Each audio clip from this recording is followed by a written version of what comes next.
Hello everyone, my name is Stewart McPherson. I hope you're staying safe and all very well under the current coronavirus situation.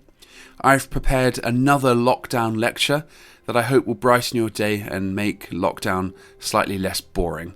So here goes. My lecture today is on the incredible cultures and tribes of the island of New Guinea, which I think is my favourite place in the whole world. I love New Guinea and New Guinea's people so much, so I hope this is of interest.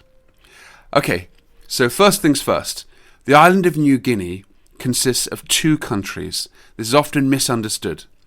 Papua New Guinea lies on the east of the island, and it's an independent country, it's a country in its own right, and on the west of the island is part of Indonesia.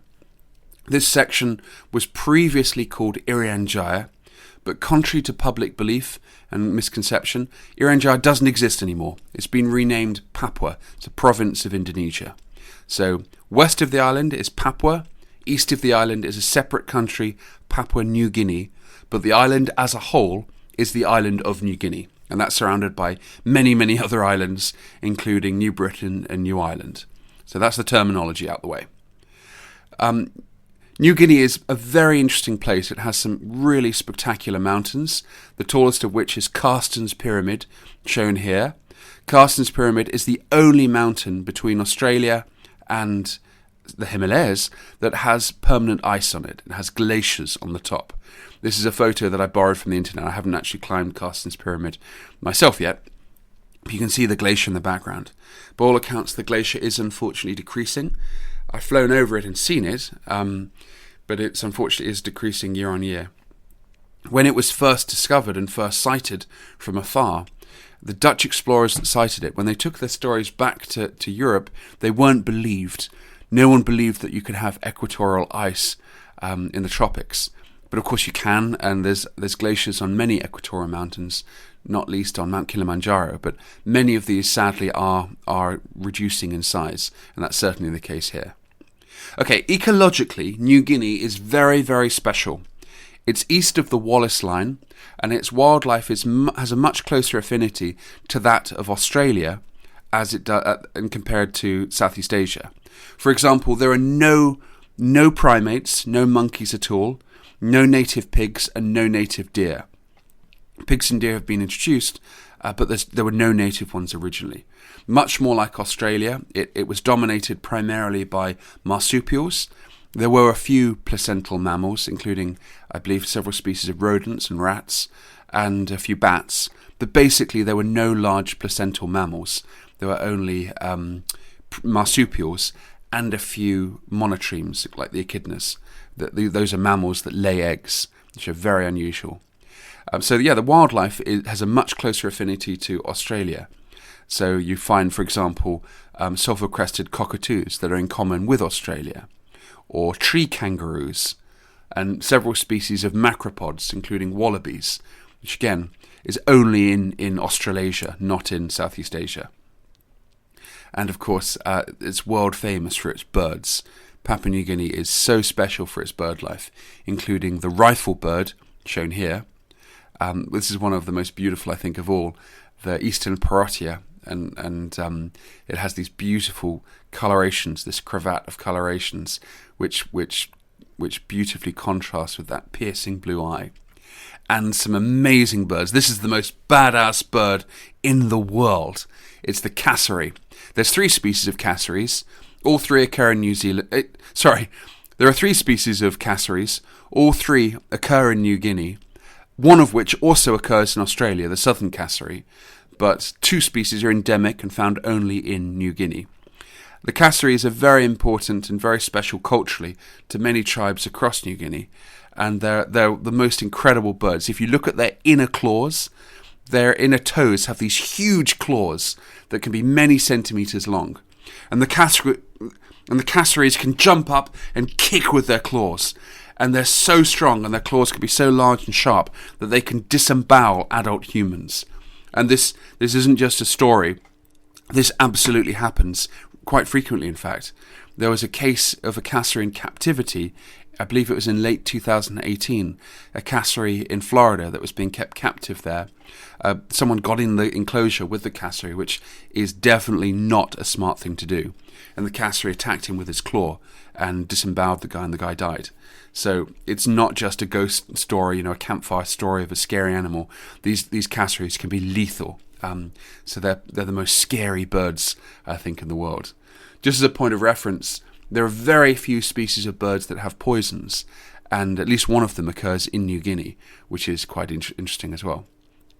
This talk today is really about the cultures and the tribes of Papua New Guinea, in particular, but also parts of Papua as well. New Guinea as an island is by far, hands down, the most culturally diverse place on Earth. Nowhere else really even comes close. Papua New Guinea, the independent country in the east of the island, has over 850 languages just on its own. And there are at least another 270 languages on the western half of the island, which is part of Indonesia. So we're talking, the best part of, over 1,200 languages on this incredible island, which is just off the chart. It's pretty amazing. So one of the reasons why this island is so culturally diverse and just so rich with culture and languages is because it has very abrupt topography, and each valley harboured its own communities and it's often its own languages, and tribal boundaries were very distinct and discrete. Many of the tribes would fiercely fight any other tribes that came into their valley or into their territories. So you had almost like islands on an island, at least culturally, so that, you had extremely high rates of isolation between each valley culturally. So that's one of the driving factors that has driven such an incredible range of cultures that we see here today. Well, quite interestingly, there were two stories that happened pretty much in parallel on both sides of the island in the highlands. So Papua New Guinea had various colonial influences, and people had just thought that the interior of the island was too hostile, too high, that there weren't people there, it was just empty and uninhabited. But that suddenly proved not to be the case in the 1930s. The Dutch, the British, the Germans, and the Australians all had different colonial influences on different parts of the islands. But then in 1938, an explorer called Richard Archibald flew over the Beliem Valley in the west of the island, across what's now Papua, and suddenly, to his surprise, found the Beliem Valley was filled with villages and communities and different tribal cultures, dozens and dozens and dozens of distinct languages and distinct cultures, each with their own architecture and way of life. And roughly around the same time, in 1933, Leary and Jim Taylor had basically almost exactly the same experiences in the Central Highlands of Papua New Guinea. They suddenly found out, they did expeditions into the highlands, and suddenly found out that the highlands were not at all empty and were one of the richest part of the whole island with cultures. So in both halves of the island, roughly at around the same time, the outside world found this lost world of hundreds and hundreds of languages and culture groups, and some of the most spectacular tribes and tribal cultures in the entire world. So it turned out that they were not empty by any means at all. The process of exploring these areas continued right up into the 20th century. Sir David Attenborough, for example, undertook a pretty amazing expedition in the 70s. He made a film of it called The Last Blank on the Map, which you can see, you can watch it. It's in his beautiful Attenborough in Paradise DVD set. So you can look for it. It's available on Amazon and so forth. And in 1971, he undertook an expedition with the Australian authorities and made first contact with a group called the Biami. And it's a fascinating account. You can see the literally the point of contact between the Biami and the outside world. And to differing extents, first contact continued way up, some people believe even to the 80s and 90s, and possibly even beyond in the really remote valleys and parts of the island of New Guinea. I have to say at this point, I have to defend particularly Papua New Guinea. Papua New Guinea in particular has a really, really unfair reputation, particularly Port Moresby, the capital. If you say Port Moresby, most people say, "My goodness, are you mad going there? It's the most dangerous place in the world. You're going to get attacked and mugged." And I have to stand up for New Guinea. New Guinea is the most wonderful, the most friendly, the most welcoming country that I know. I've travelled to a lot of places. I've climbed hundreds and hundreds of mountains, spent years in the field, all over the world writing books and documentaries and all sorts of things. And I can honestly and truly say I have never been to a country as kind, as welcoming, and as wonderful as Papua New Guinea. And of course, okay, Port Moresby, you do have to be a bit careful. You have to be sensible there. There are dangers there. There is a risk of mugging. You don't go out after night. But leaving Port Moresby behind and into the remote highlands and across the islands, I have never met such kind, wonderful, friendly, welcoming people as the people of Papua New Guinea. And it's so unfair that the rest of the world portrays Papua New Guinea as dangerous and hostile, and it portrayed it as a war zone. And if you notice, it's every single time it's people that have never been there repeat that stuff. So it's really unfair, because this is the most magical country, the most fascinating country, the most beautiful country, with the warmest, kindest people you'll ever meet in your life. I love the people of Papua New Guinea. Okay, so I have to also make clear, tribes often has a connotation, a negative connotation, particularly in other parts of the world. In this talk, I mean no negative connotation whatsoever by using the words tribe and tribal. We as a species, Homo sapiens, have been a tribal species throughout our entire history. No one knows exactly how long Homo sapiens has been on Earth. Some people say 100,000 years. Some people say upward of 200,000 years. But it's undeniable we've existed at least 100,000 years. There were many, many other species of hominids for millions of years before Homo sapiens came into being. But just, let's say, the most conservative estimate, last 100,000 years of human history, of Homo sapiens history, just let's take that minimum figure. Throughout that entire 100-year history, we have been a tribal species. Every single culture on Earth was tribal to differing extents. Right now, you guys listening to this talk are alive at the point where this changes. Right now, today, in 2020, there are some last intact tribal cultures on Earth, particularly in New Guinea and across parts of the Amazon and across parts of Africa. But right now, we're seeing the last point of transition where those fade away. And for sure, I think in my lifetime, certainly in my children's lifetime, some of those last tribal cultures will vanish. So it's an incredibly poignant moment in human history where we move away from becoming a tribal species, which we have been for well over 100,000 years, down into non-tribal. But in Papua New Guinea in particular, but across New Guinea as a whole, you can see those last intact tribal cultures. And tribal cultures are incredibly important for the people of New Guinea today. I've just explained there's language groups, there's tribes, there's clans beneath that, and in some groups there are also totems beneath the clans. And this structure remains very, very much intact, particularly in Papua New Guinea, and it's very, very important for life. And the people of Papua New Guinea are proud of their tribes. So again, I don't mean anything negative or anything derogatory talking about tribes and tribal cultures here. It's just simply very, very important to life. I also have to say, and flag up before we get into the tribal cultures, Papua New Guinea is very unusual as a country. There's very few countries around the world where the native indigenous people are the majority. I mean, it's sad that this is the case, that there are a few other countries that this is also the case for. It's very special and important that Papua New Guinea, the native cultures are the dominant sector of the population. I mean this, for example, contrast this with Australia, where Aborigines, sadly, are a fraction of the total population. And most other countries, particularly across Southeast Asia and and South America, where the native indigenous cultures are the majority. Well, that is the case in Papua New Guinea. The native Papuans are overwhelmingly the majority of the population. So this allows the tribal system and the tribal culture to remain very, very prominent in the society.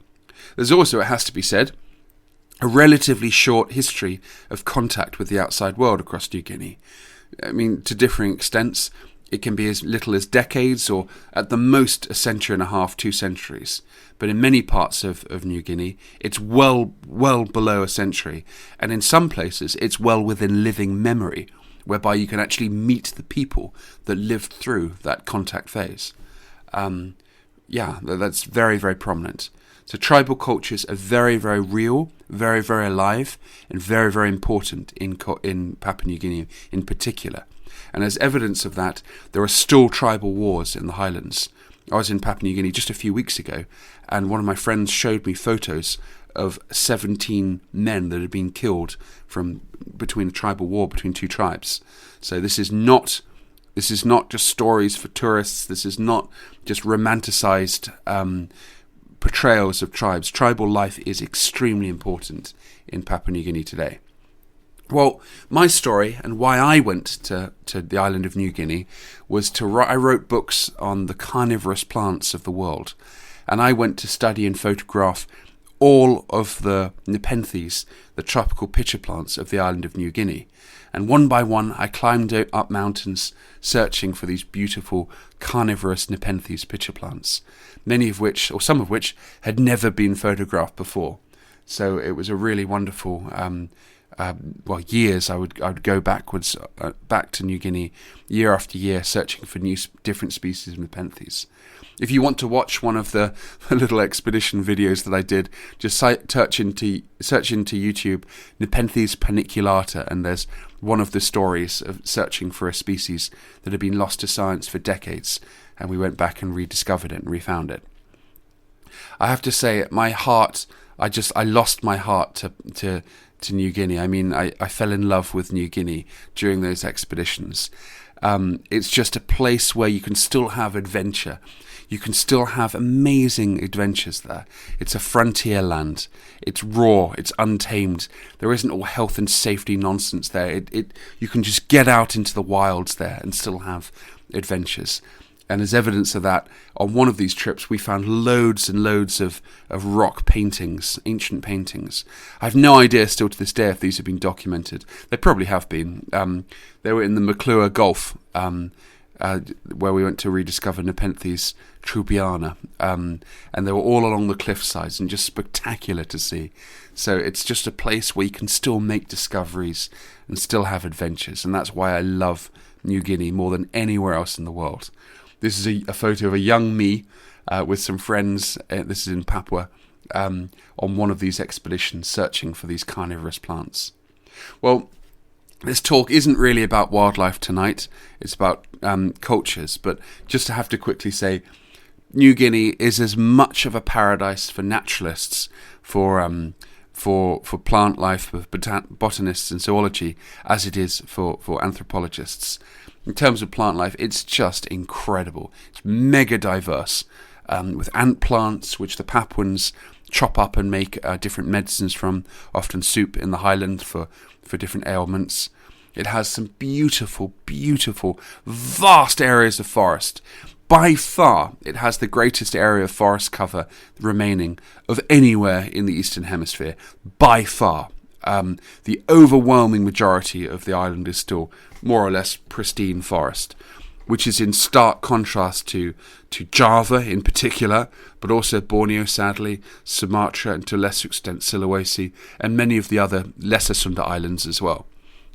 So that alone really sets apart New Guinea. It's so special for just the sheer amount of wilderness that the island still harbours.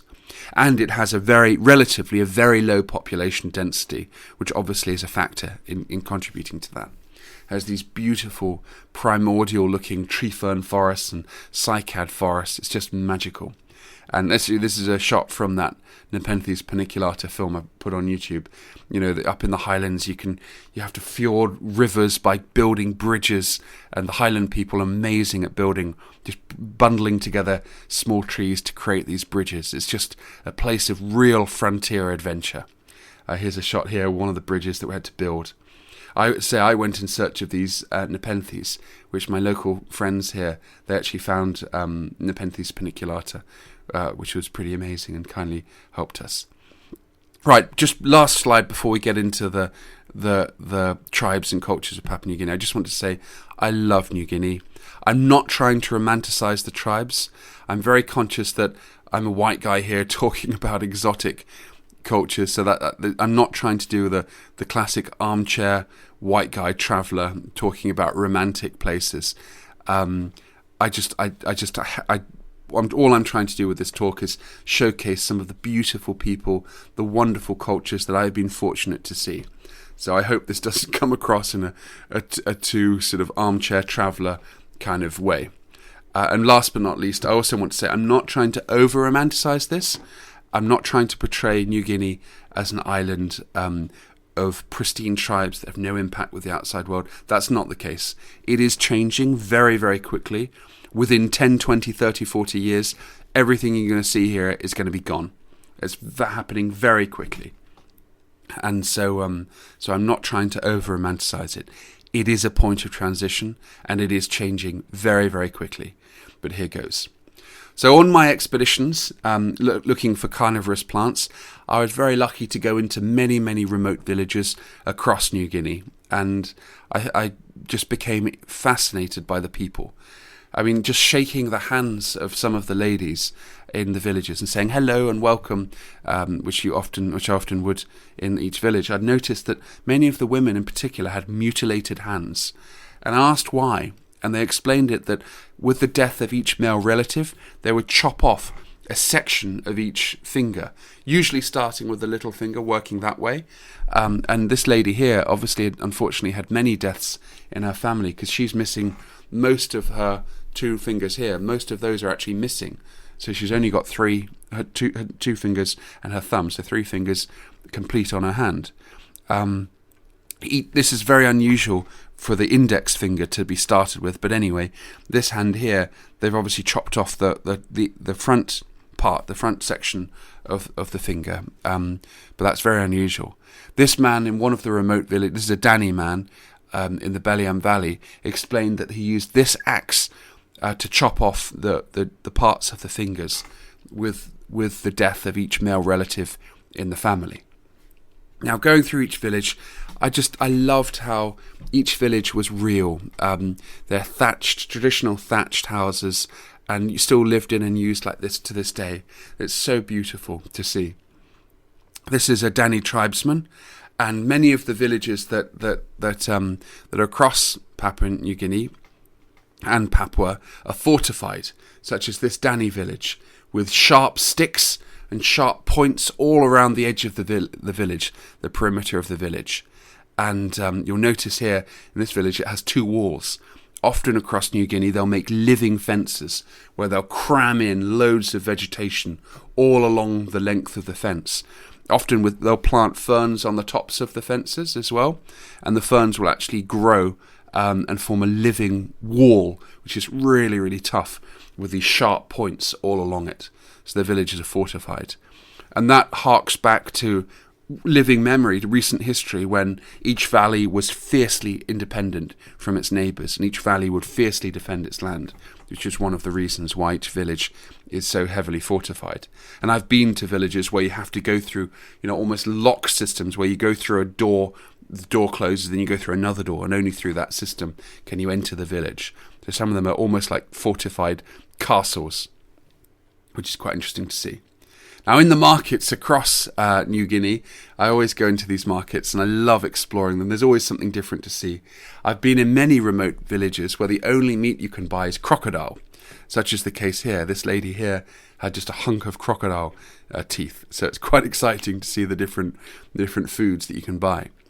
You'll notice these nuts here at the front. These are betel nuts. You have the betel nut, then this long stick, which is locally called mustard, and then a bit of lime.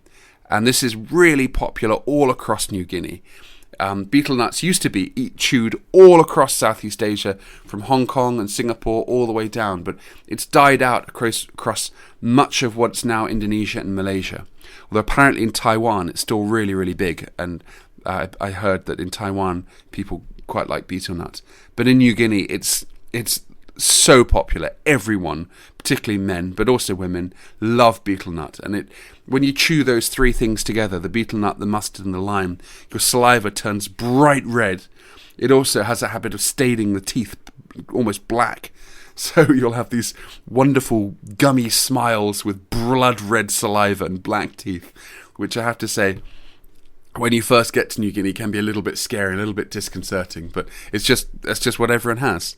Betel nut, by the way, it's not a drug, it's a stimulant. It's something like coffee, but I think it can be a little bit addictive, and people love it. So anyway, okay, right now I'm going to show 7 different tribes that I've been very lucky to visit and experience. The first one was up the Sepik River, or Sepik River, as some people pronounce, to meet the crocodile clan. The Sepik or Sepik River is an incredible river. It's one of the great rivers of the world. It's well over 1,000 kilometers long. So it's up there with the Amazon, it's up there with the Nile, the Zambezi, but very few people even have heard of the Sepik River. So it consists of the lower Sepik, the middle, and then the upper Sepik. And all of it is just very interesting, but particularly the upper Sepik is the most interesting section, because that's the area where very few outsiders ever get to see and visit, and those villages are very, very seldom visited. So I run an expedition company called Red Fern Adventures, and we took a group there in 2018 and jumped on canoes and went all the way up the Sepik River. We spent many, many, many days travelling, going further and further up. And after several days, I'd love to tell you an hour on each village that we went to, but we just don't have time, unfortunately.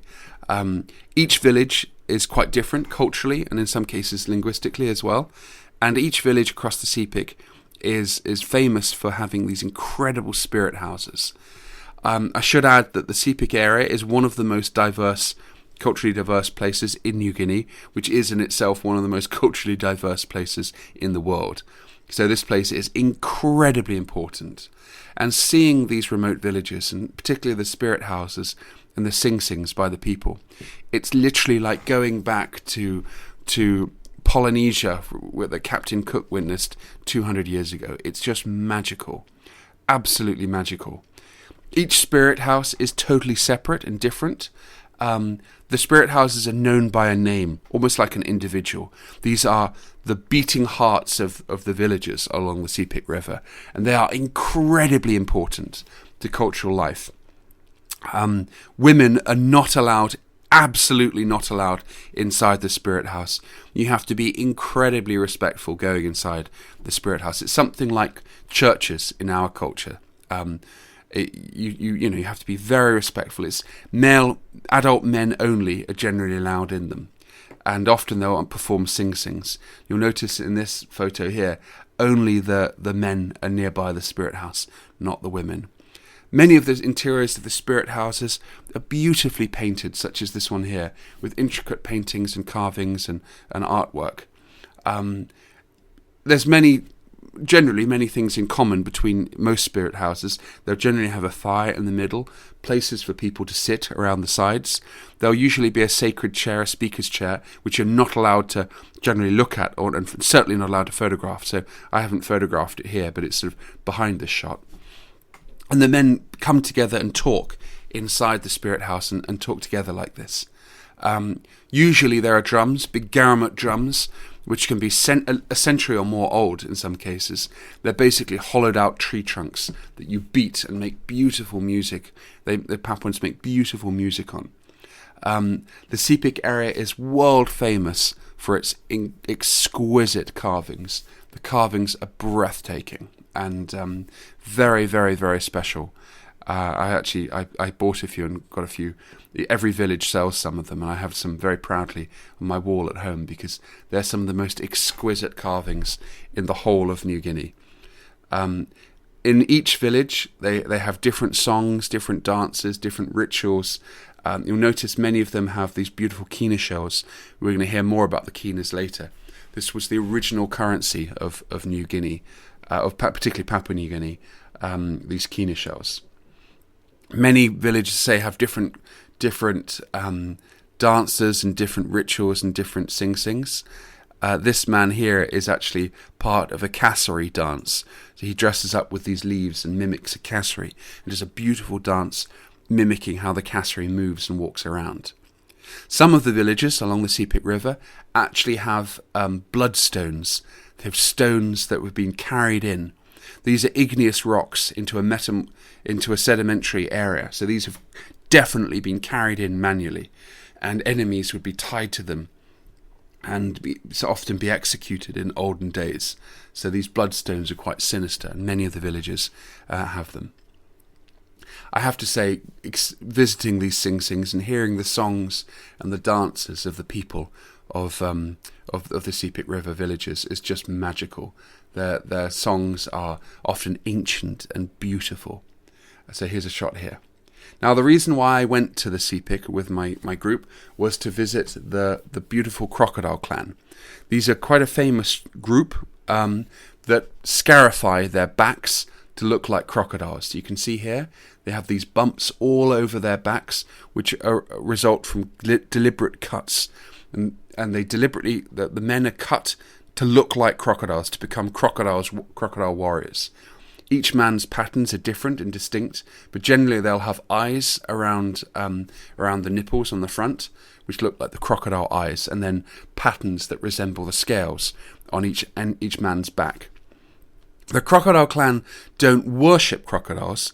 The crocodiles aren't gods to them, but they revere them and highly, highly respect them, which is very special. In many of the villages, you'll see highly decorated skulls, crocodile skulls, such as this one here, with beautiful cowrie shells all over them. And it's just a fact of life. They hunt and live off the crocodiles as well. Still to this day, there's very little pigs and goats and chickens in these villages.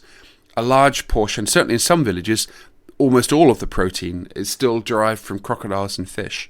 That's not always the case, particularly in the lower Sepik. It's changing, but in the higher stretches of the river, it is still to this day primarily crocodile meat that they eat as their source of protein. They'll kill the crocodiles and then barbecue them up, often on fire. And that's often how the crocodiles, their mainstay source of food, still to this day. And many of the villages are still filled with skulls from the crocodiles they hunt. Now, I'm going to tell you the story of the crocodile clan and the initiation ceremony, but we were very, very privileged to see.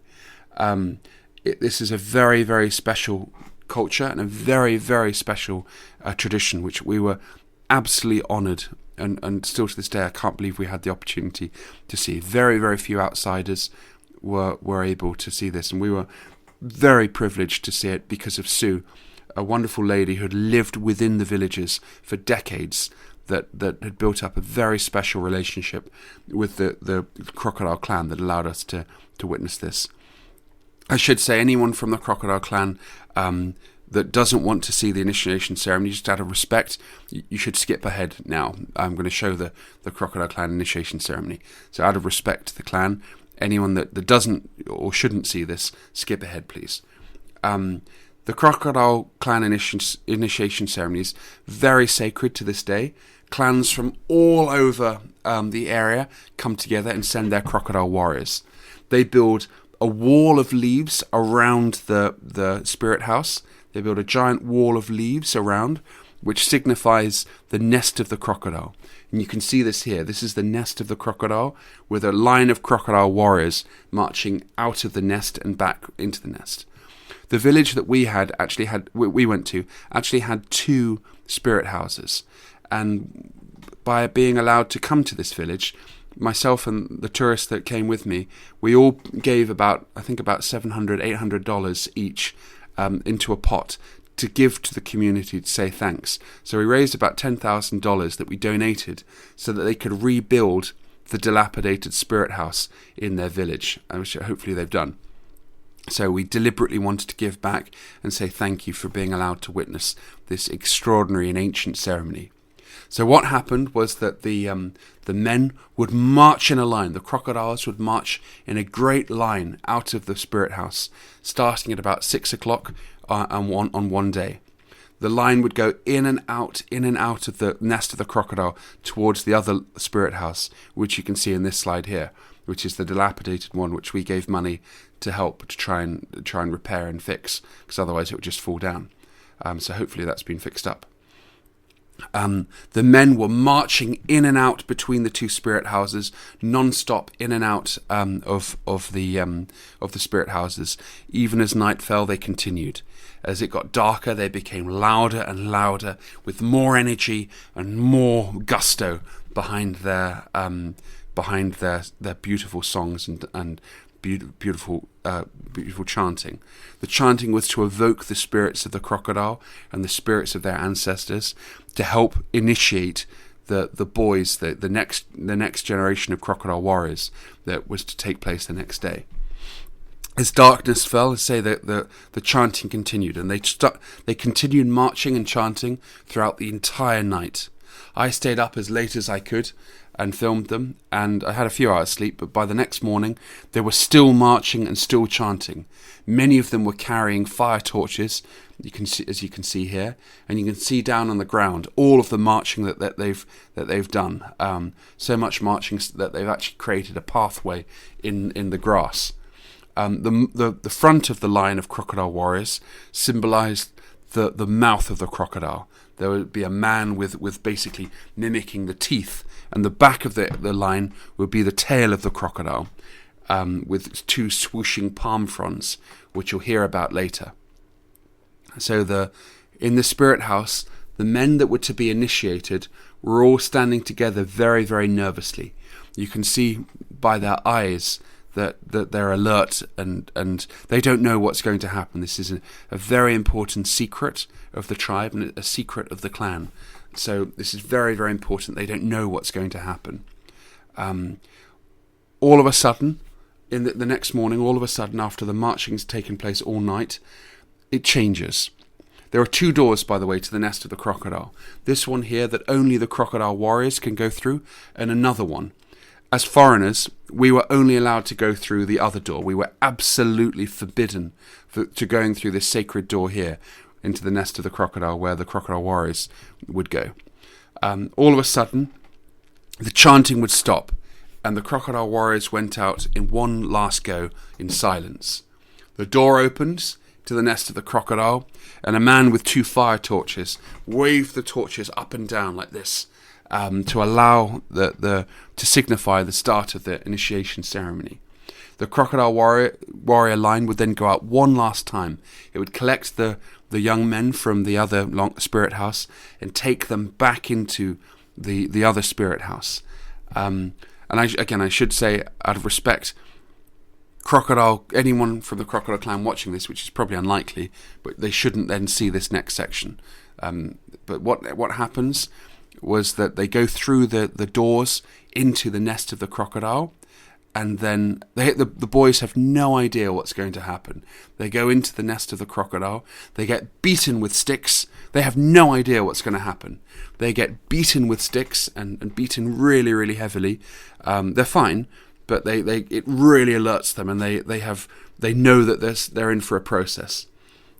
I should say they've all, by the way, chosen to have this process take place. This is all a choice that they've made. They will sit down on canoes and get washed. This is very, very important. It's the ceremony is about the spilling of the mother's blood. It's about boys becoming men. It's a rite of passage ceremony, and it's very important that a relative on the mother's side holds the initiation boy during the process, so that any blood spilt goes on the man of the mother's side. So the mother's blood is lost, and then another relative, usually on the father's side, on the male lineage, is the one that undertakes the ceremony. What happens is as follows. So the boys are then washed quite rigorously. They're given just literally some leaves to chew on. There's no anaesthetic, nothing like that. And initially, apparently, it wasn't even leaves.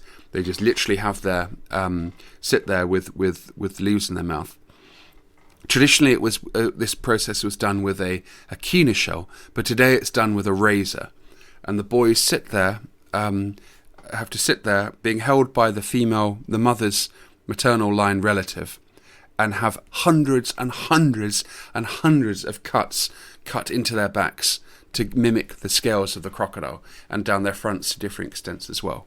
Say that one of the relatives does this, and each one has their own design and their own pattern, and this is incredibly sacred. So the men are not allowed at all. They're not allowed to make any sound or make any noise at all during the process. They're not allowed to make a sound, and if they make a sound, if they even make any noise at all of the men undertaking the initiation ceremony shout out and roar, so that the boys that are being initiated, no one outside the walls of the crocodile nest, know that this is happening, and this is very, very, very important. As they get cut, the men have to stay in absolute silence.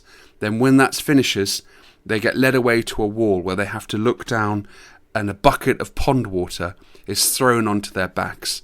And it's said that this is the most painful part of the whole process. It's absolute agony for them. The poor men get this water thrown on their backs, and it's meant to be incredibly painful.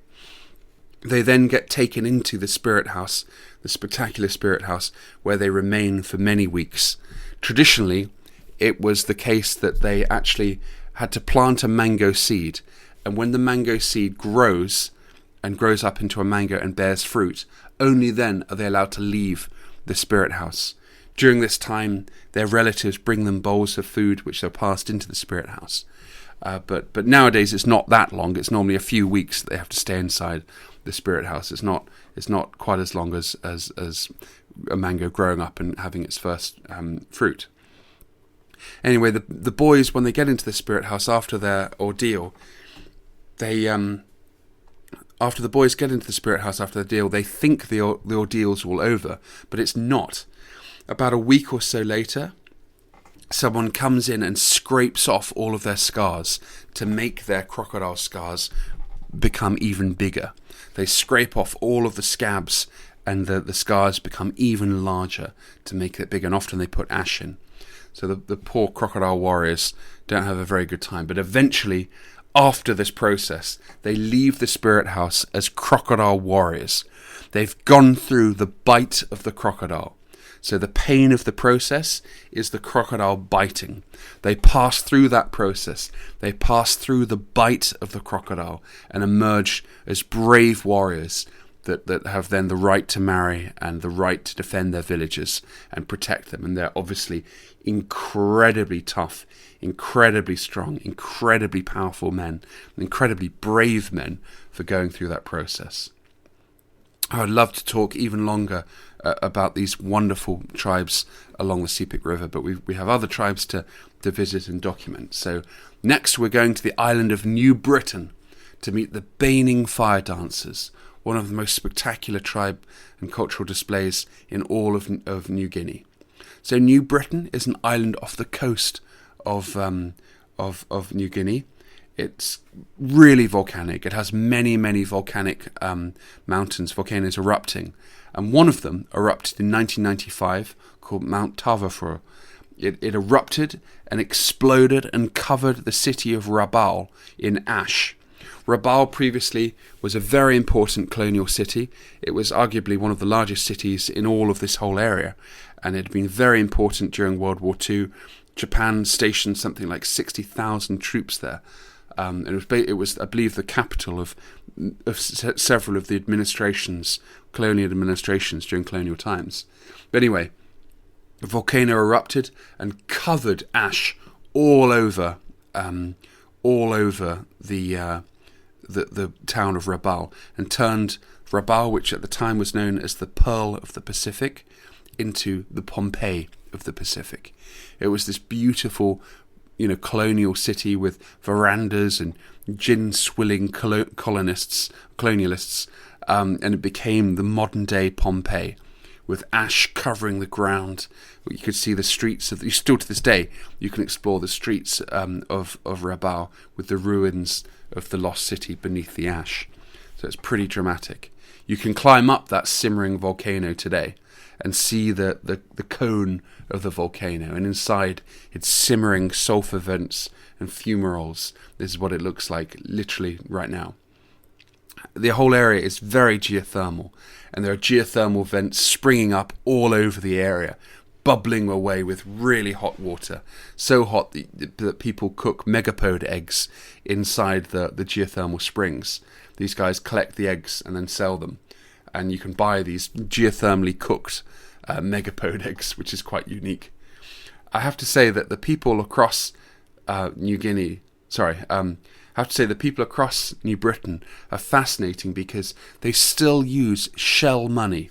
I actually have one here, and this might be the very one. In fact, I think it probably is the very one from the photograph in this slide. The shell money is made of cowries that put on bands of cane. I think this might be a form of rattan, but anyway, it's a cane that traditionally you could measure out as a form of currency, and they'd put them together as these beautiful coils. These are really, really beautiful and really special, and still used to this day in the markets. You can still buy things with this shell money, which is pretty amazing to think. Here's two ladies showing off how wealthy they are with their big bands of shell money, which is quite incredible to see, these two ladies.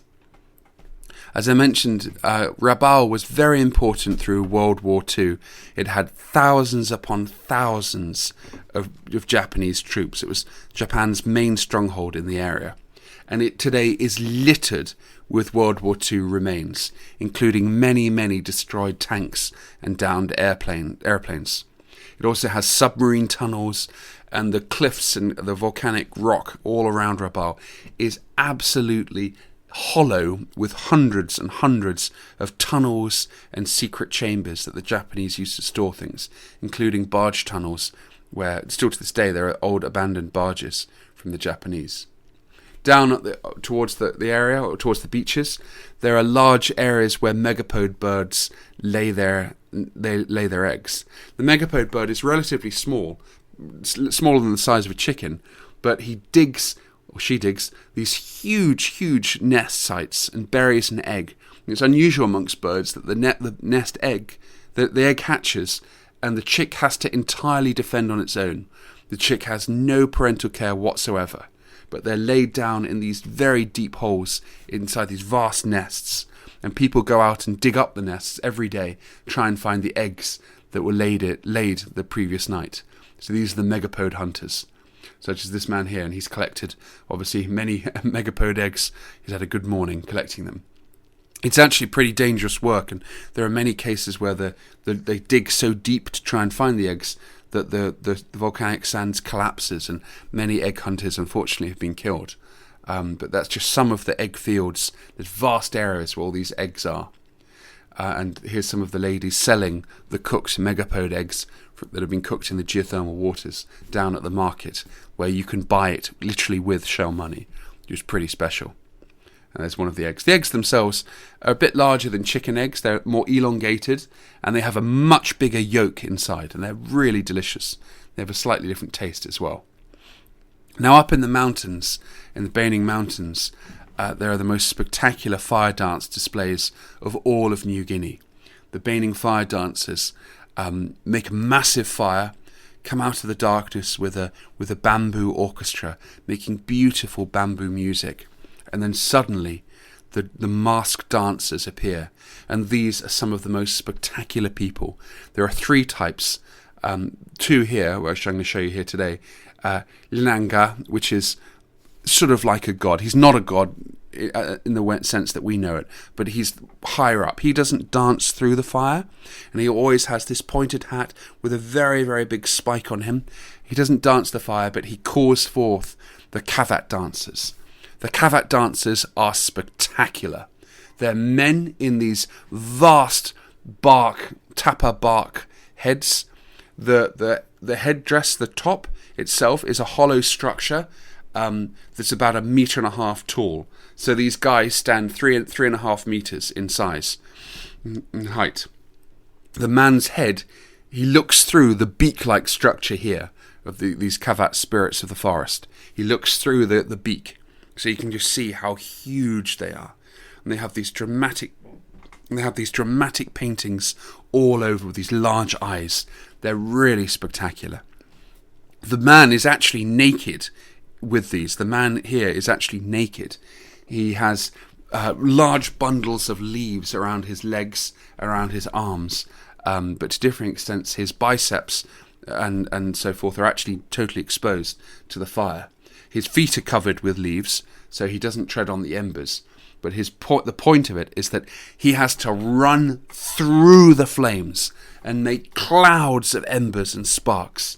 And they do this in the most dramatic and spectacular way. And here's just a few shots of them doing this. They're breathtaking to see in real life. And the music that goes with them also is magical. Here's them running through the fires as well. These are the kavat. And you'll notice that each man has his own slightly different mask. And these masks are sacred. They're made in the secret place near the village. Women are absolutely forbidden from going to the secret place. They're not allowed to see these masks except at the ceremonies.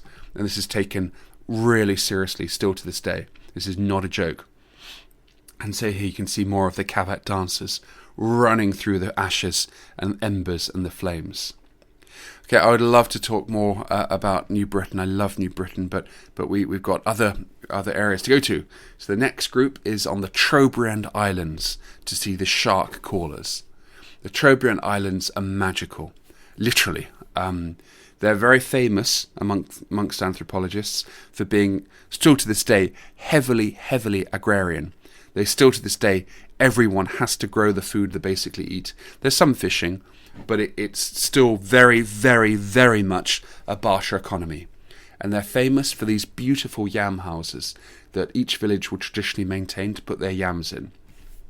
They're beautifully coloured and beautifully painted and very special. The yams here you can see inside, and they're raised off the ground and protected away from rats and other animals that would eat the yams.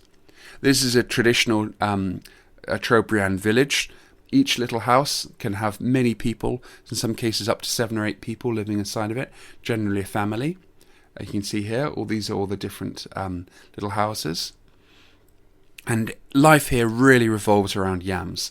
Everybody loves yams, and this was at a yam ceremony, of which there's many. And this yam at the top was the prize yam because it was very long and narrow. And a very friendly old guy told me for about an hour how special this yam was. So if you guys like yams listening to this lecture, definitely the Trobriand Islands are the place to go. You'll hear nothing but yams on the islands, which is very sweet and very lovely. The Trobriand Islanders are world famous for their carving. They carve in particular black ebony wood. This man here, who's called Mr. Carver, is an incredible master artist. He can carve these beautiful Trobriand carvings, particularly say with this gorgeous black wood. The Trobriand Islanders are also particularly famous for walking sticks. So if anyone needs a new walking stick, this is definitely the place to go to. They are famous for gorgeous line dancers and circle dancers. The Trobriand Islands, I'll start that again, Rowan, I messed up. The Trobriand Islands are very famous for their circle dancers, and the women will get together and form spectacular dances all together in these large circles, dancing around often the men in the village, as you can see here, with beautiful costumes and beautiful coloration all over their clothes and painted onto their faces. It's pretty spectacular and dramatic to see. Now, I have to say, one thing you do see a lot of across New Guinea, unfortunately, is not the best of animal welfare and animal rights. You'll often see tree kangaroos at the markets and birds often for sale, live birds often for sale. And unfortunately, sadly, the kids often catch butterflies and affix them to sticks and wrap and sort of wiggle them around like toys, and the poor butterflies flapping. I believe this is a female birdwing butterfly. and it's pretty sad to see and pretty heartbreaking to see. But these kids were playing with this little live butterfly attached to a stick, which is a bit heartbreaking. Anyway, the Trobriand Islands are famous for quite a few different things. They're famous for using banana leaf money, which is still absolutely used to this day. Each woman will get a section of banana leaf and have a board with a unique pattern on it. They'll put the banana leaf on the board and shave away at the banana section of banana leaf to make a unique pattern. They used to do this with shells, I believe quinoa shells, but nowadays it's more often done with metal. And they'll create these exquisite patterns, such as this one here. These beautiful patterns by removing the epidermis of the banana leaf to create these gorgeous patterns, as you can see here. They'll dry them and then put them together in bundles, and these are the doba. Each bundle is the doba. If I remember correctly, they're worth about 1 kina each, which is about 20-25 British pence. So this is about, I don't know, £5 worth, something like that. So that's about $7 or $8, or about €6. And they're still traded between women in the villages to this day. And you can know which woman made them by the patterns on the doba. So it's just a fascinating form of currency that's absolutely still used to this day. You might ask, well, what happens when there's so much money that doesn't it cause inflation? Well, these break down and just fall apart. And they take so much time to make that generally there's never a surplus of doba, because the old ones are breaking apart and falling apart to pieces while the new ones are being made. So it never becomes too much inflation. But they're these beautiful patterns and really are exquisite. They're fascinating to see and really, really beautiful. There's some more doba there being made. The Trobriand Islands were very, very famous for their canoes on the Kula Ring. Canoes would sail between islands, these big inter-island canoes with beautiful patterns. Now, sadly, most of these have been abandoned and lost. This is only a model one, but can show the scale of these. I've seen a few of them rotting and falling to pieces, but in their day, they must have been absolutely spectacular. I have to say, the Trobriand Islands are still a place of magic. Magic is not a joke there. It is still really genuinely believed. There are still magic stones in many of the villages with smiling faces that you shouldn't touch or go near, and many villagers believe they have different powers. There's still a rainmaker on the island, and the paramount chief. The rainmaker is believed that he can summon the rain whenever he wants to, and in particular the shark callers believe very, very strongly the reasons why they can catch shark is entirely because of the magic that they perform. So before they go shark calling, they perform many songs and many rituals and a lot of magic. Now, the first time I went to the Trobriand Islands, I noticed these shark rattles. The shark callers told me they'd rattle them to draw in the sharks. They're basically a wooden stick that's bent into a loop with lots of coconut hollow coconut sections all the way around the stick, and that's what they use to attract the sharks. The men will go out on canoes after singing and praying in the morning to call the sharks, and again they really believe the magic is what drives the sharks and calls the sharks. They go out on their canoes out into the water, and then when they get to a special place, the man at the front will use his rattle. He'll put the rattle into the water and shake it so vigorously. He'll shake, like incredibly vigorously, often calling and singing and doing incantations at the same time. Again, this is not a joke to them. They really believe that it's the magic that draws the sharks. The shells are supposed to resemble fish in distress. And out of the water, and when I first saw this, I could not believe how quickly it worked. It was honestly within seconds. Sharks were around the canoes, circling and wanting to know what the sound was all about. They, I think, traditionally used spears, but nowadays they would with a spear. They traditionally use spears, but nowadays they use a line with a hook. They threw a hook in the line. One of the sharks grabbed the piece of meat on the hook, and they pulled it in. And as soon as the shark came out of the water, they beat it beat it really hard with a stick. Absolutely beat the poor... I felt sorry for the poor little shark. They're living daylight out of it. It was a reef shark. They pull the shark out of the water into the canoe. And again, from this point onwards, it gets really serious. The shark's snout must be faced towards the bow of the canoe. This is taken really, really seriously. This is not a joke. The shark has to be facing forward in the canoe, and they'll sing and make magic incantations to the shark to thank it.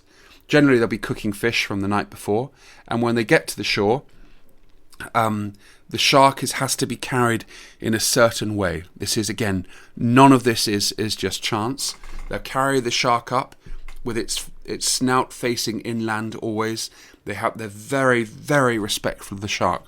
They'll put him down, and then a certain man in the village, who's the one that cuts up the sharks, he has a certain role, and he'll come down and chop up the shark with surgical precision, and within minutes the shark will be respectfully cut up into different sections, which will be spread around the village, and each person gets a different section and gets a different part of the shark. It's done with the highest level of respect and taken really, really, really seriously. And here's the parts of the shark that have been processed. Okay, well, now we're going to the mainland of New Guinea to see the smoked bodies of Aseki. This is an incredibly remote part of New Guinea. Very, very few foreigners get here. And I'm not exaggerating, this is incredibly remote. First contact was 60s, 70s. Missionaries went through here in the 70s. Some of the tribes apparently even really had first contact in the 80s. This is extremely remote. Well, the first time that I went to Aseki, one of the tribesmen that I met said, "Yeah, we've had so many tourists here recently." And I said, "Oh, how many?" He said, "Oh, in the last year, we've had 2." he was like complaining, saying, "Yep, too many, many." So it was an honour to be able to go there and see this. So as the botanist in me couldn't help notice, driving into Aseki, it's a full day driving out from the coast to even approach the area, then another full day driving on really, really rough tracks to get into the villages. I couldn't help noticing the beautiful forests with platycerium ferns, just magical ferns here. And this is really rough driving, some of the roughest roads I've ever been on. Both times that I've been here, there'd been landslides that had collapsed soil and gravel all over the roads. You had to wait for ages, and luckily there was a digger from a nearby mine that could be brought up to help clear the path, because otherwise there was no way we were getting through. We actually had to wait for hours and hours and hours, and I have to say one of the really sweet and endearing things about New Guinea is that they often, in the local language, Pidgin, the common language that's used across Papua New Guinea, they often use words that are quite sweet. For example, bandits are called rascals. Rascals can, mug or even murder you, but still they're called rascals. And you'll notice that all of the trucks usually have grill on the windows to stop the rascals from throwing rocks and breaking the windows. Anyway, luckily we didn't have any problems. We paid the guys clearing the road some money, and then we're allowed to go through and could get on our way to get to Aseki. Now Aseki is, say, very, very remote and very little visited, and we were very fortunate to be welcomed by a Sing Sing when we got there.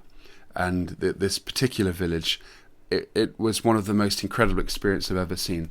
The local tribe were the only tribe I've ever seen to have tapa bark clothes. Tapa is this beautiful fabric that's made from beating bark. It was created across Polynesia. I've seen it being made on Pitcairn Island to communities across New Guinea, but very, very seldom. In fact, this is the only place ever I've seen where it's still worn as clothes. Captain Cook documented the cultures of the Polynesia and the Pacific with tapa clothes, but it's gone all across there. I don't know anywhere where you can still see this. It's very, very, very, very special to see this today, in today's age. But you can see here, these women were wearing these capes of beaten tapa cloth, which is really, really special, and these spectacular clubs and bows and arrows. I was very fortunate to meet this tribe, and they very kindly allowed me to go on and see the smoked mummies and smoked bodies. Now, I have to say at this point, there's a very important cultural difference. In our Western culture, we hide away from death. We're afraid of seeing dead people. You don't really see dead people unless in a morgue briefly before they're buried. Well, in other cultures, it's the exact polar opposite. And here in New Guinea, particularly here in Aseki, death is not something that they hide away from. They don't regard death in the same way that we do. When someone dies, the bodies were traditionally smoked and put on cliff sides as guardians of the village. It's actually quite sweet when you think about it. They guard the village and protect and look over and watch over the tribe and the culture. It's not to be feared, and so whenever you want to, you can visit your grandma on the cliff and talk to her. She's not buried in the ground or not hidden away. You can just go up and talk to her. So it's a pretty spectacular, special thing. In each village, there's a man that's responsible for guarding the mummies on the cliffs here in Aseki. This is the guardian of this village. He has his own house, and people bring him sweet potato and different offerings of food. And his job is to make sure that no one else goes up on the cliffs and messes with their village's mummies. It's a very important job and very well respected. As they approach the mummies, the people here sing or make prayers or talk to them or ask permission to visit them. They'll sing beautiful incantations as they get closer and closer and closer. Then this is this village's mummies that I was very fortunate to see. The villagers very kindly took me up to visit them. And up on the cliff sides, here up on the cliffs, all the mummies are lined up along the cliffs. And these are the ancestors of the village. Now, you'll sometimes read online that there still are being mummies made. It's possible that in remote parts of Aseki, there are still some mummies being made. Every villager tells you that the next village they have a fresh mummy, as they call it, a mummy being smoked over the fire. But I chased lots of these stories and never ever saw one. I think most of the mummies you see today, well, I shouldn't really say mummies, they're not really mummies, they're smoked bodies. Most of the smoked bodies that you see here today date from the 40s, 50s, possibly 60s. Then the missionaries came in and largely stopped it. So, but that said, there are definitely stories, and I bet in really remote parts of Aseki, there probably are still some mummies being made right now. The mummies are all lined up along the cliffs like this, and again, this isn't intended to be ghoulish or scary. It's actually kind of sweet. The village goes up there and talks to their ancestors. Literally, they talk to their ancestors, and they'll pray to them, they'll ask advice. And you'll notice some of the mummies here, smoked bodies here, some of the smoked bodies here have weapons. These are past chiefs that were important in protecting the villages. Some of them have spears or bows and arrows, and so forth. Here are all the mummies here lined up. And in some villages, there can be 20, 30 of these smoked bodies. Others, there'll be fewer. They're often brought down in ceremonies, and so some of them are sort of positioned in these chair-like structures. And here's one of the mummies here. This one's got a little arrow as well, and you can see the skulls. So these ones here, I think, date from the 40s. Unfortunately, they're deteriorating a little bit, but still incredible to see. This village here, another village, was very unusual in that they didn't have them on cliff sides, but would bring them out and put them on this rack to see and observe. Here's one here, you can see in close detail.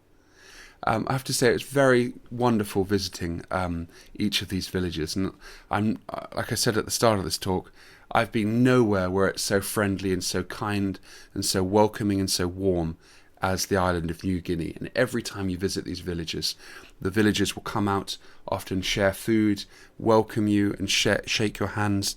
They're the kindest, loveliest people. And every single village I ever go to, I always bring gifts and presents to reciprocate that kindness and that friendship, because they're just the loveliest, warmest people. And it's so unfair that people in the outside world just associate Papua New Guinea with danger, because I have never been anywhere even approaching as friendly and as kind, as welcoming and as warming as New Guinea. Well, one of the sad things is, unfortunately, you do see a lot of animal skins, and particularly the birds of paradise that we're going to see in a moment in the highlands. Here in Aseki, they particularly hunt the Princess Stephanie's astrapia, which is one of the most beautiful of all of the birds of paradise. And here, this skin here with the beautiful tail feathers has been put up as a decoration. This is what the bird looks like in real life. So it's kind of a real shame and sad to see that they're hunted and used for this decoration. And not last but not least, just wanted to say how friendly the people are. We visited, and they even made, while we were there, they made a wonderful welcome flag, which was so kind of them. So I love these people very much. Okay, now we're off back into the highlands of New Guinea to meet some of the highland tribes, which are very, very special. So one of the most famous highland tribes are the Huli wigmen.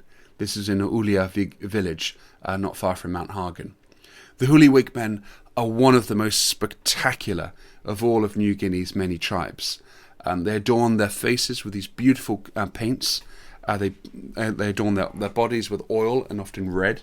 And most significantly, they have these spectacular wigs made out of human hair, often adorned with lots of different birds of paradise feathers. You can see here the Ragiana bird of paradise, these orange feathers here, and the cravat of the superb bird of paradise here at the front, this greenish bluish iridescent cravat section here, and many other species of birds as well.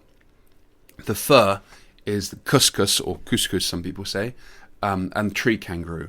So some of these guys have bands of fur, and that's from these marsupials. The shape of the wigs is quite spectacular, and it's made from human hair.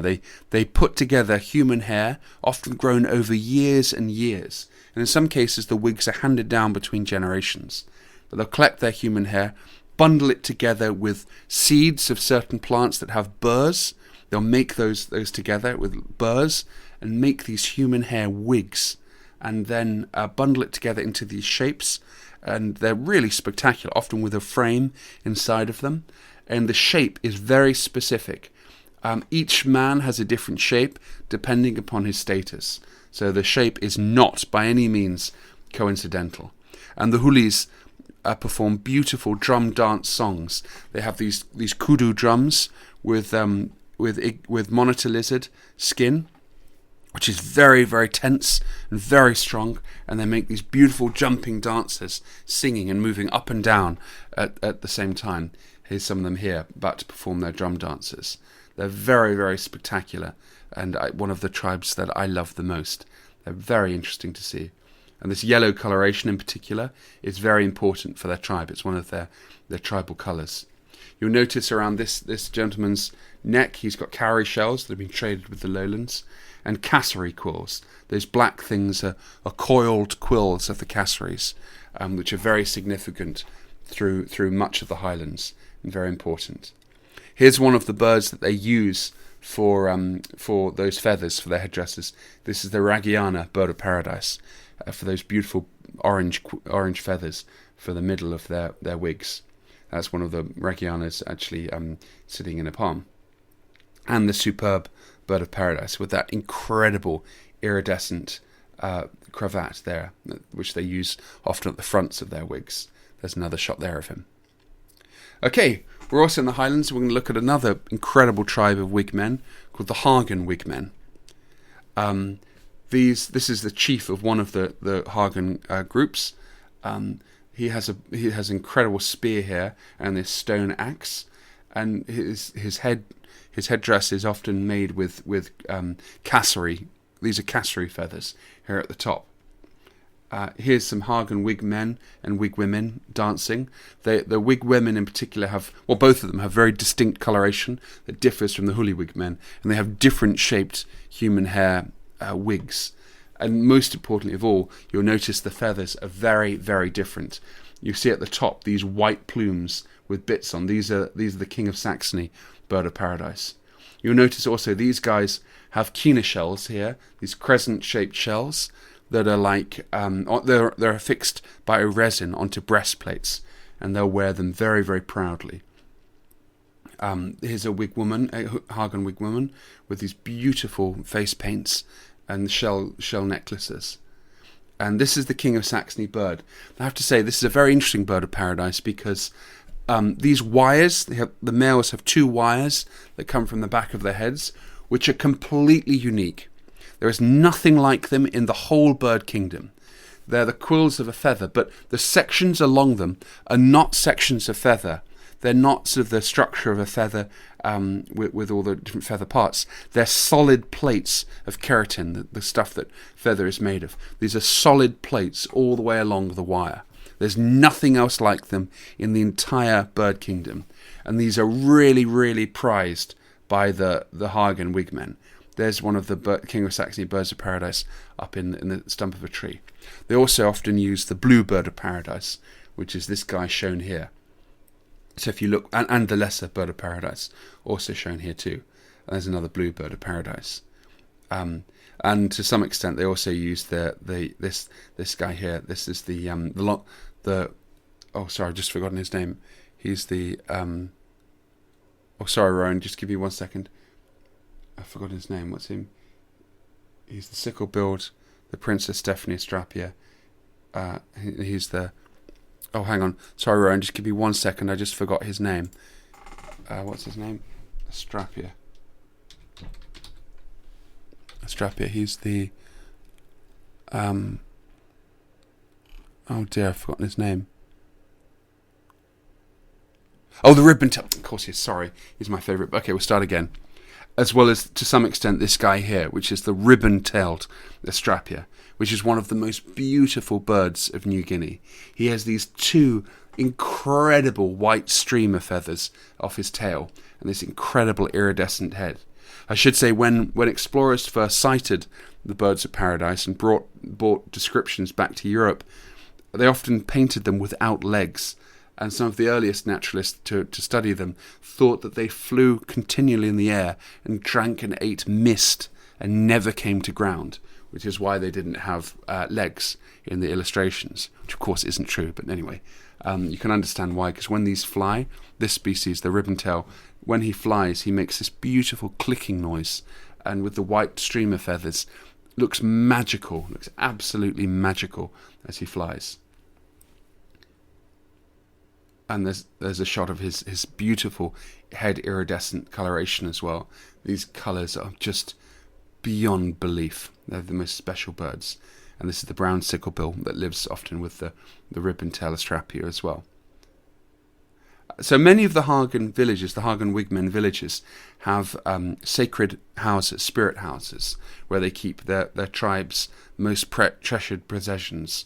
And some of them will have skull houses, where you put the skulls of ancestors. These different skulls put on ferns, and they're kept often for generations and are prayed to and spoken to. Other spirit houses will have sacred stones or spirit stones that can take many different forms and have many different purposes. And just like down in the lowlands, these are really treasured and absolutely sacred to this day, and generally only men are allowed to go into these beautiful spirit houses. Here's a Hagen wigwoman with her little baby, and I have to say, just very quickly, up here in the Highlands, I've been very, very lucky to see several traditional feasts. Pigs, even though they're not native to New Guinea, are now really, really treasured possessions. It's incredible that pigs today in New Guinea, the value of them is astronomical.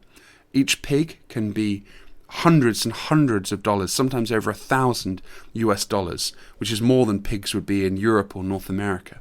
They're incredible prestige items, and particularly really big pigs. Every now and then, the tribe will get together, kill a pig, butcher a pig, and chop him up with an axe. Usually they kill the pig by beating him with a massive stick over the head and dispatch the pig. And they chop him up, including the head, and they make a mumu, which is a traditional hot stone oven. And this was made all across Southeast Asia. This was made all across Polynesia, all across the expanse of Polynesia, from New Guinea across the Polynesian islands, including as far as Easter Island and Pitcairn Island. It's a similar process, but different in each location across the stretches of Polynesia.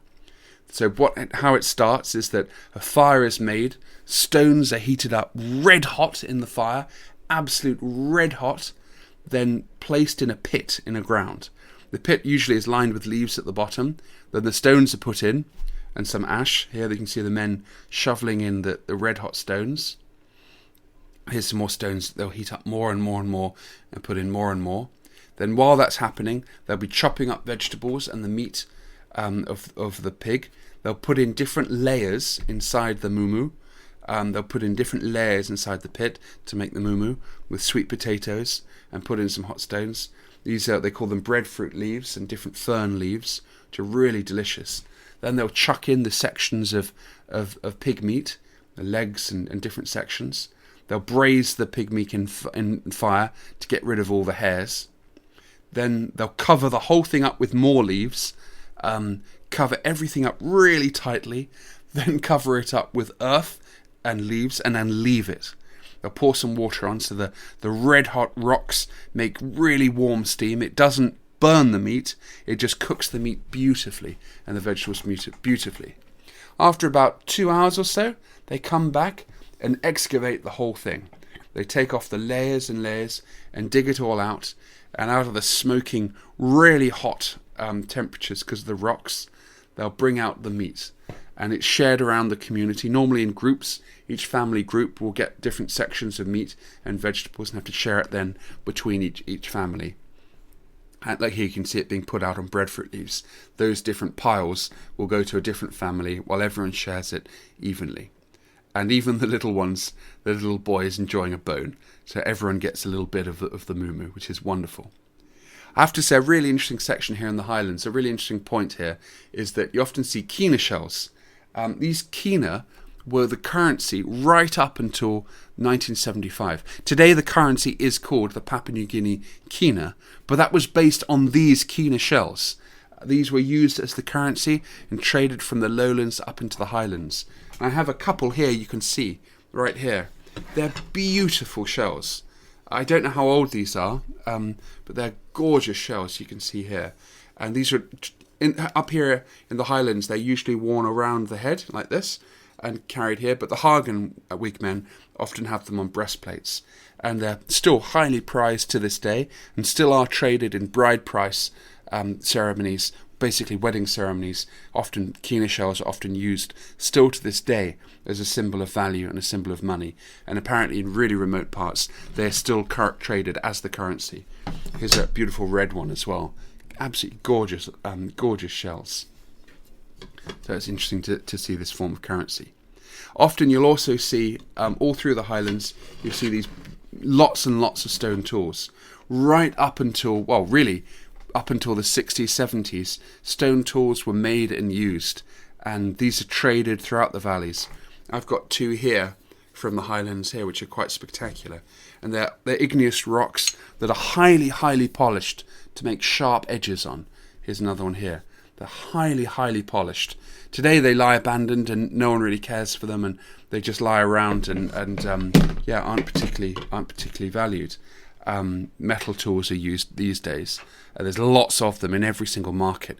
You see them. But these stone tools, it's pretty amazing to think that right up well into the 20th century, these stone tools were often used as cutting implements. And well into the 20th century. Same with bows and arrows. And these are often, they can be still used in different places, in different parts of the highlands. I actually bought this beautiful Hagen bow right here. There are many different forms of arrow. You'll notice it's quite interesting to see that the bows are actually made of bamboo, both the string and the bow. And they are incredibly powerful. These are really tough, really, really strong bows. They're incredibly powerful, incredibly strong. You have to be extremely strong to use them. There are many different types of arrows. I've only got two here. These ones here are hunting arrows. The notches and demarcate these backwards pointing spikes on them, stick into an animal and hold it. There are also three-pronged fish arrows and bird arrows. Those Those are particularly good for fish. They'll go into the water and catch a fish, and same for birds. And last but not least, there are these hardwood war arrows with a very tough, often heat-treated, polished, very, very highly polished end. And these are often for war, traditionally used for war, and still to some day are. And there are still Highland wars that take place between different Highland tribes, still to this day. It's not a joke. It still happens to this day. Right, we're next going to look at the wonderful Huli mudmen, a wonderful tribe also in the Highlands. So the mudmen are very famous for producing spectacular mud masks that they wear. They adorn their bodies in white mud, hence their name, and have these scary masks, often with bamboo fingers, to make terrifying clicking noises. They do this for a very specific reason, and this is why.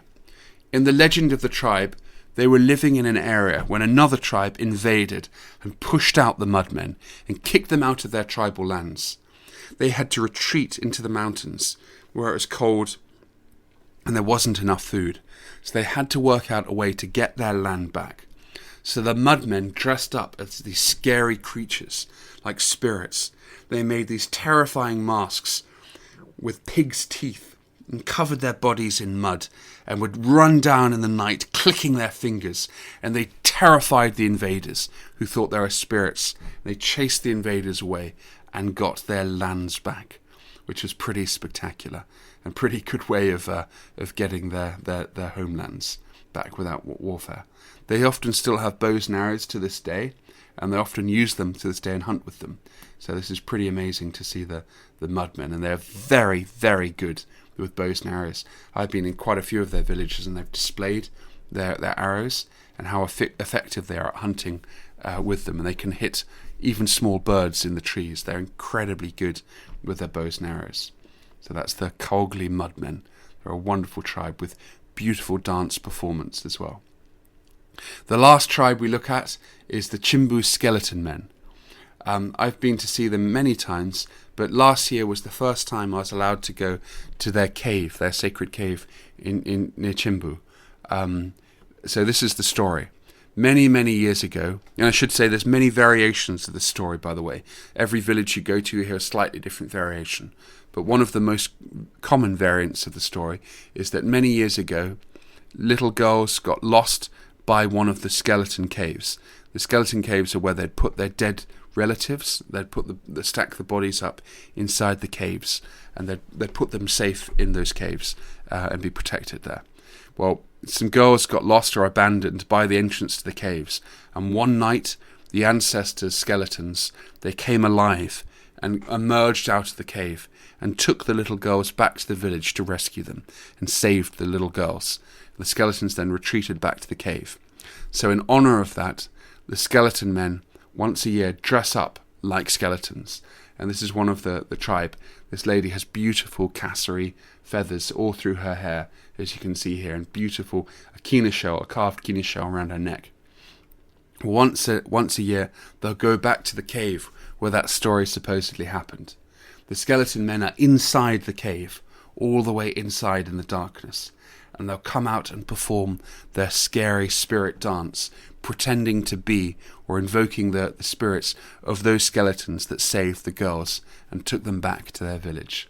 So here's a few shots with the skeleton men. The black is is concentrated soot from the fires, and the white is a white clay. It's the way they collect it. I've seen them collect it. They put it on. So they have these beautiful black and white skeletons, and they make these beautiful dances. Well, that's my talk about some of the incredible cultures and incredible tribes of this extraordinary island. I hope you've enjoyed seeing it. I guess my last notes concerning New Guinea have to be how much I love this island. And please, please don't listen to what everyone says about how it being so dangerous to go to. You will never meet a warmer, friendlier, kinder people than the people of New Guinea. I love this island so much, and I really, really hope that one day you get a chance to visit and see for yourself, because this is the most extraordinary and the most special place on earth. So thank you very much for listening to my talk, and I hope you've enjoyed this overview of just a few of the cultures of New Guinea. Remember, there's well over 1,000 languages. We've only looked at just a handful of the tribes of this incredibly culturally diverse island. So just bear that in mind. So thank you very much for listening, and I hope you get to visit one day. Take care and stay safe during lockdown, and all the very best.